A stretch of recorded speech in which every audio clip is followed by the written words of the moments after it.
普通的蛋挞吃腻了，那今天换个口味，做一个非常好吃的芋泥饽饽塔。先把荔浦芋头切成片，放在蒸笼里边蒸25分钟左右。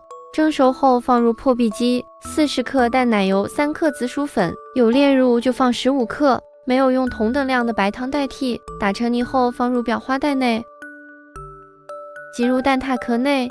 至于挤多少，根据自己口味来。再来做蛋挞液，如果做6个的话，1个鸡蛋足够了。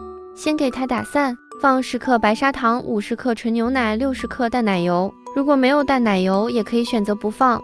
搅打均匀，为了让它更细腻，过一遍筛，倒入塔壳内，大概9分满就可以。